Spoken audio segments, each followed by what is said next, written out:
Thank you so much for joining me for another episode of Real Talk with America's Supermom.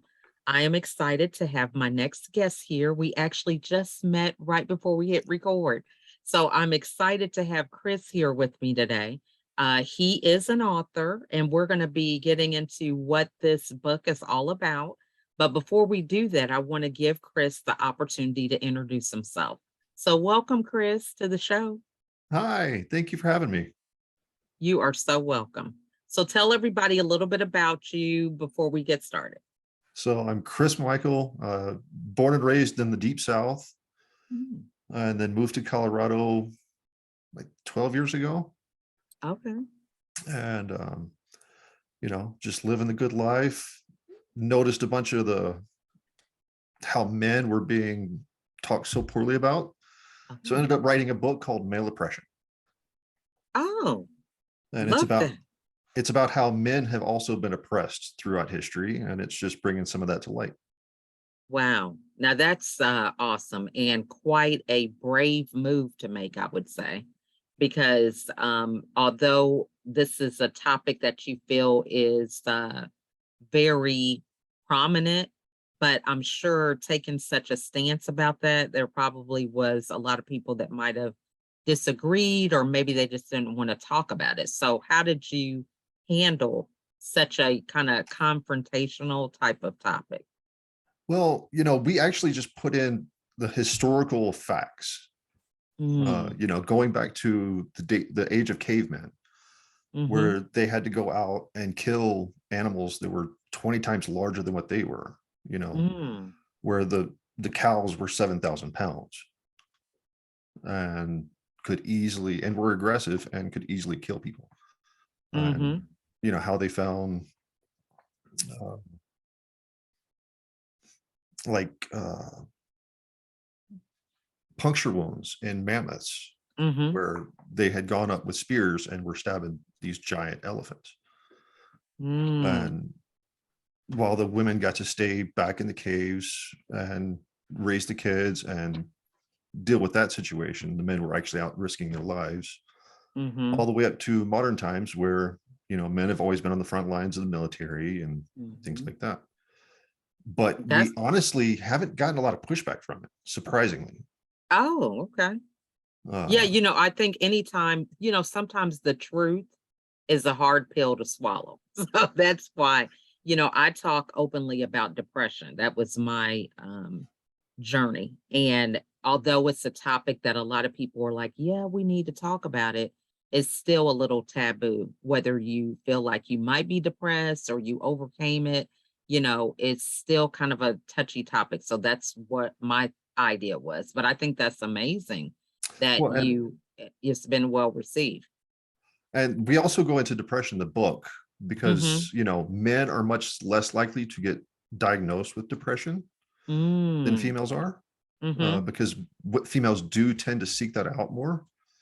Right. And men will say, no, I'm fine, I got it. Yeah, So if you have issues, go talk to somebody. totally agree with that. Now, so what was it that really prompted you to write such a book? Because I think it's a large undertaking to talk about something that is not a trending topic, not something that everybody else is openly talking about, and you mentioned the research way back to the cave times. So, what was it that really prompted you to take on such a task? Hearing pretty consistently about toxic masculinity, Mm, that was one of the things, is like, I don't think both sides have been explained well enough of mm, what the perspectives are and why we're at the place we're at. mhm, And if you go back to pre-1950s, the man was the one that had to leave the house, go to work, mhm, and get the job done, get the paycheck, and then come home. And mhm, the wife was the one taking care of the house. mhm, And if you go back to that time frame, the big women's movement of the time, mhm, it was something like 70% of women were actually against that equality. mm. because they felt more safe and secure at home, Mm-hmm. and they kept the family units together. They got all that stuff done so that when the man would come home from work, Mm-hmm. he had the ability to sit down, relax, and they could do family stuff as a family. Mm-hmm. As opposed to now, where, as soon as the kid is 3-4 months old, they're Mm-hmm. going to daycare. Mom and dad both are going to work. Mm-hmm. And so there's been a big disconnect of the family unit for that reason. I love that. That is so true. We have 15 children. Oh, wow. 10 of them still live at home. So it's kind of crazy. I'm But my sure. husband, yeah, he has been pretty much the breadwinner the whole time. So I definitely understand that dynamic. So what is it that you want people to kind of get from your book? What is it that we can do now that can be more solution oriented or proactive? What would you like for the readers to get from your book? It mainly is about, take yourself away from this specific time period Mm-hmm. and look at the overall. Uh, if you go back and look in history, Mm-hmm. you'll see that men and women, and it goes today, but just not quite the same way. Mm-hmm. But men and women are like the yin and the yang. Mm-hmm. There's good and evil in both sides. Yeah. And when we get together, it makes a perfect circle. Mm, that's good. And so understanding where people are coming from Mm-hmm. is half the battle. Yeah. I get that, because it definitely gives you some good context. So what are some ways for people who um might not have been aware of that or even considered it? I look through a different lens now, having gone through 13 years of depression, and I realized that some of the habits or beliefs that I had just didn't serve me. And so I'm unlearning a lot of those. So for people who are hearing this and they want to unlearn or do something different, how do you recommend that they begin to embrace this type of thinking or philosophy in putting it into practice? Because I think you said knowing where someone comes from, what would be the first step to try to um, alleviate that or just do something different than the societal norms that we're used to? Well, one of the first things I talk about when I'm talking about the book and things like this is, Mm-hmm. don't believe everything you think. I love that. I've heard Whether that that before. We'll write whether that that's down. about yourself, about society, whatever, Mm-hmm. take a step back, look at everything, and Mm-hmm. then start making your decisions. Yeah. Because most of the time, as humans, we're our worst enemies. Mm-hmm. And I so love if that. if you step back, take a look at the bigger picture, the old saying, don't lose sight of the forest because of the trees. Yeah. Totally get that. Now, so when you say don't believe everything you think, and I think that is wonderful. I had to write it down. For people who are um in this space, that's kind of like, you just kind of take it as, well, I thought it could be true. How do you determine what to believe and what not to believe? Because I think that's a little profound, because some people have just let things. Have you ever read the book Four Agreements? I have not. Okay, it's a great book, but it talks about, like, based on where you are born or the family you are living with, you just kind of take on these beliefs that they do. You just agree with them without questioning them.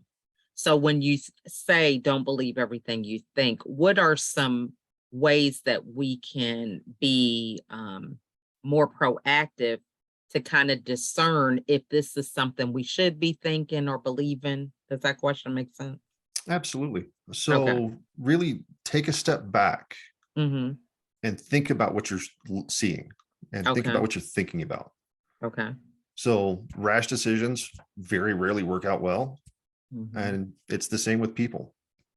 Mm. Take that step back and don't overreact, and take your time, use the brain that God gave you, Mhm. and think about the situation. I love that because, a lot of people just don't believe they have a choice.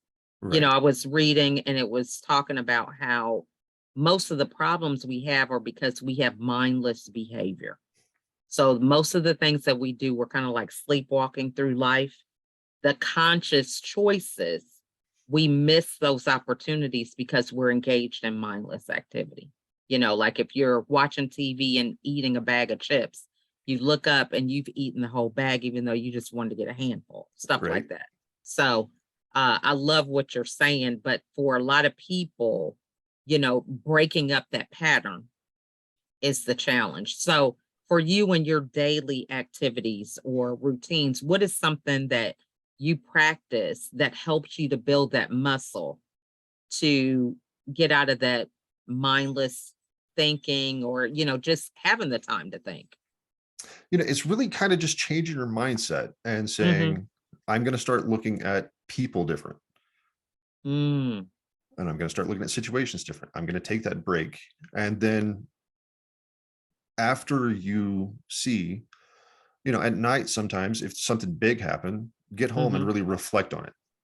Um, Mhm. Meditation was always a big key throughout all civilizations, more or less up until more current times, Mm. where you meditate, you center yourself, Mhm. because if you're not centered, you can't help anybody else.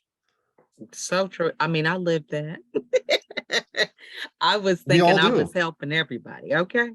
So what was it, did you have this type of philosophy all through, your life, or was there some pivotal point that just got you back to this centering, and this new peaceful way of being in flow?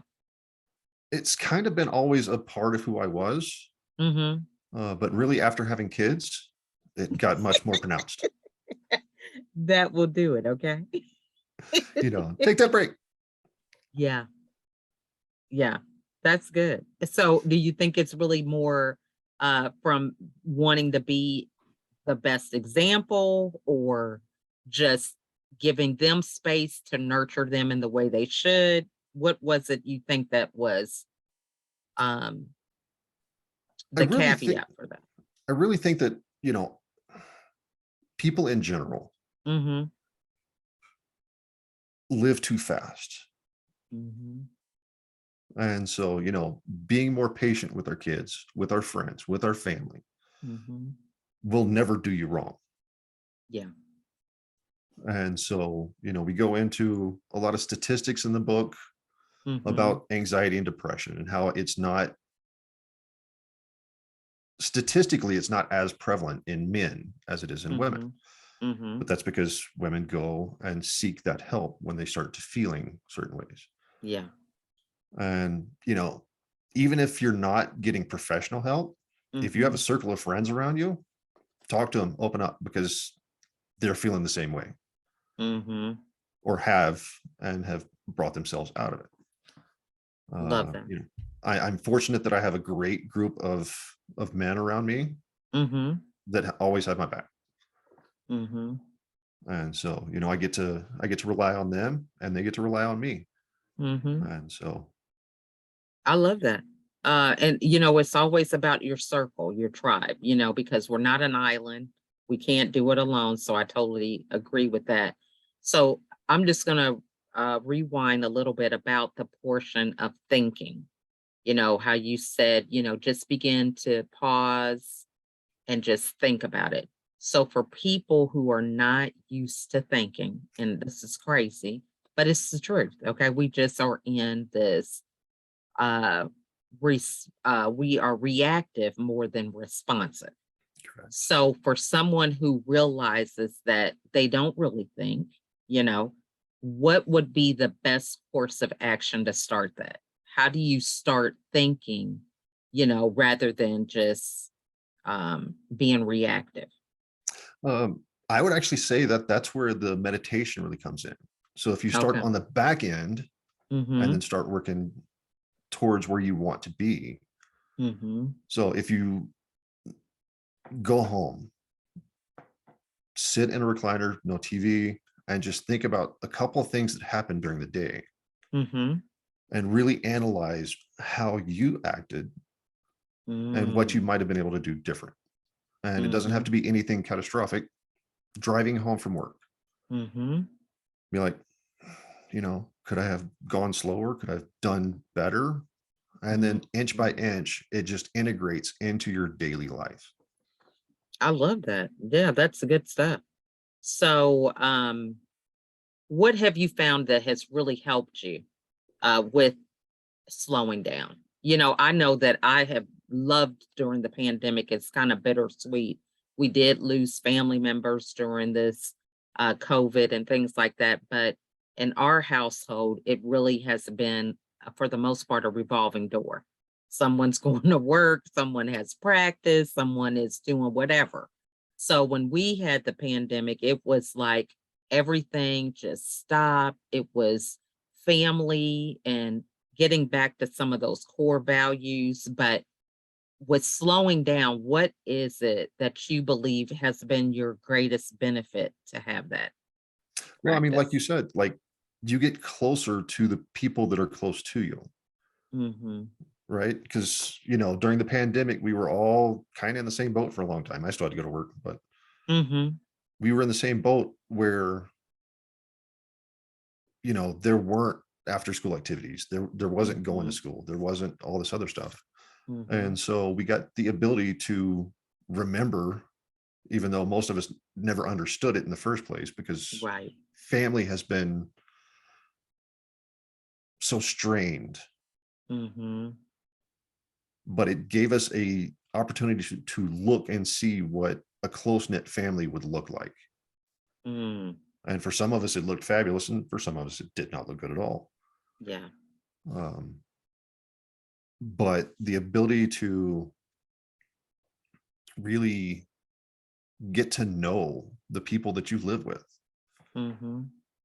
And so since we all kind of experienced it at the same time, if we all take those lessons that we learned and internalize that and Mhm. say, all right, well, I like this, I didn't like this, maybe the kids don't have as many sports or after school Mhm. activities, Mhm. so that we can all have dinner at 6 o'clock every night.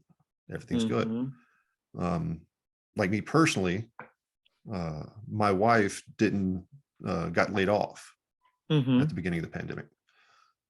And so she's been staying at home Mhm. and helping out with the house. And we got 9 German Shepherd puppies. And Wow. That's a so, job alone, okay? We have exactly. So one she's been that's in the busy. house and he's a personal bodyguard. But, really love being able to come home and see my wife when I get off work. Mhm. And so, we get to sit down on the couch, watch some shows or whatever, Mhm. and then go on about our day. Mhm. And so that was something that I came out of the um, COVID saying, yeah, I Mhm. really like this. Mhm. And so that's something that we're going to keep doing. Uh, Even though it tightens the money supply, we don't have as much money to fly and do all this other stuff, Mhm. but we have a better relationship. Yeah. I love that. That is amazing. So, how was it that you said your book came out in March. Well, this was before we hit record. So people saying, when did he say that in the interview? But, how were you able to, you said you were working, your wife is getting adjusted to a different role within the house. So how were you able to write a book? Because, for some people, they're just like, I don't, they can't do it under normal circumstances. So how were you able to accomplish this? And it seems very involved because you had to do a lot of research. So it actually worked out perfect. Hmm. My wife was a creative writing major. Okay. And so when I would get off work, we would have these conversations and get real deep in depth about, the subjects. Mm-hmm. And so while I was at work, she would sit down and type up the notes. Oh. So she would spend 2 or 3 hours a day typing up everything that we had talked about. Mm-hmm. And then, we built a system and Mm. really got to work together on this project, which Mm-hmm. is, team building, Yeah. and we're a team. Mm-hmm. And so it worked out absolutely perfect. That's amazing. I love that. And this has just been a wonderful conversation. I can't believe how fast time goes. Oh, is it time Um, already? yeah, but tell everybody the best way for them to get a hold of you. All right. Well, I'm going to hold it up real quick. So Okay. it's Oh, Male yeah. Oppression, Mm-hmm. and it's available at maleoppression.com. Mm-hmm. And that comes with a signed copy, but it's Oh, also available at Barnes and Noble and Amazon okay. and anywhere that ebooks are sold. Love that. So, Well, this has just been wonderful. So what final thoughts would you like to share with the audience about the book, or anything in general, whatever you would like to leave us with? be kind to everyone. Understand that, men developed a certain set of skills from all the way back in history. And it was protectiveness, the ability to hunt, and men have more aggression than females do. Mhm. It's a true story. And so, but the reason for it is because we protected the family. Mhm. So men are the protectors and women are the nurturers. So always remember to take a step back and try to put yourself in other people's shoes, Mhm. because it's the best thing that we can do as a society. Love that. That was amazing. Well, we want to thank all of you guys for joining us today. Feel free to reach out if you have any questions, put them in the comments. But you want a copy of the book, you know where to go. Take that time, take that moment to get that copy and get one for a friend.